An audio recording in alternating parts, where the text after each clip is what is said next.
said, in as much as we are reviewing the tax regime, we cannot allow, and we said that we will not allow extra charges on the normal mwananchi by charging or putting VAT on fuel and fuel products because of the kind of effect fuel and fuel products have on the cost of living, transport, food security, etc. And in as much as it was postponed for 2 years, that 2-year period or 3-year period then was for us to find a sustainable solution. That is a mistake. That was not done. And I think this is a window for us to do it. And what we're saying then is what we're saying now.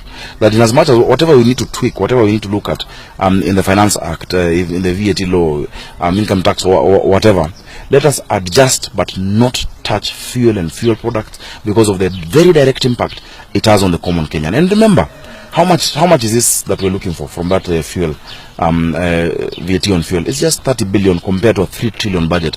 But 30 billion to the ordinary person can erode all the goodwill that we're getting from Kenyans right now as we're fighting corruption.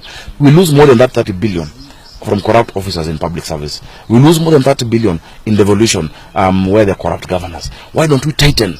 We tighten our belt as a country. Let's see loopholes where money is being lost from, and we will not need to tax a Kenyan anymore. Kenyans are one of the highest taxed people in this world. I think in 2013 passing the V.A.T. Act was proper because it was necessary at that time. It addressed many other issues. What was not right was after 2013, where between the period of exemption of the 2 or so years, the lack of something sustainable, a sustainable solution. That was what was not right. But you cannot say it was not right to pass. The law even then protected the ordinary mwananchi. That's why this is the first time. It's been more than, and you see, we're asking, what is the urgency? Because all these years we've not been taxing fuel, but surviving as a country. Where is this urgency for another 30 billion coming from? Can we rationalize our budget? Can we look at really, are we cutting our cloak according to our cloth as a country? These are the decisions we must make. So in the same way that even then I said that we need an efficient, competitive, market-driven economy. I believe that as well today. But let's give Kenyans a fair chance to actually make a living, an honest living out of themselves, not by heavily taxing them. Let them get some relief, In some countries, for instance, even pay as you earn is suspended for a while, There are less than 2 million Kenyans who are paying pay as you earn.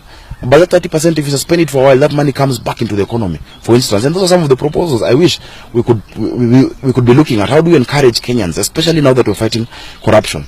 If you suspend that 30% income tax on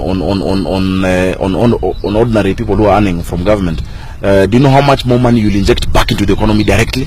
Yeah, that is how you stimulate an economy. So this thinking that you only get more revenues by increasing taxes is warped logic. You can get more revenue by actually even reducing in some instances, but increasing compliance by Kenyans. I'll give you an example. The matatus that are now increasing their fares because of this fuel hike, they themselves are not registered for VAT.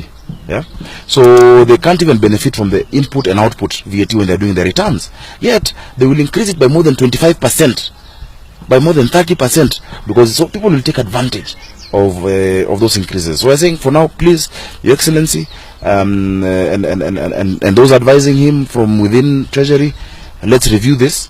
Let's give Kenyans some relief, and let's find a sustainable solution. It might be easier, for instance, instead of putting 16% on VAT, to move VAT to 18 like Uganda and Tanzania, but not to touch fuel products. So that 2% on other things, and it's open for debate. The 2% on other things will provide an additional 40 billion into the economy, which we hope is also used well, instead of that one item that affects every Kenyan everywhere directly. That is my appeal to the president.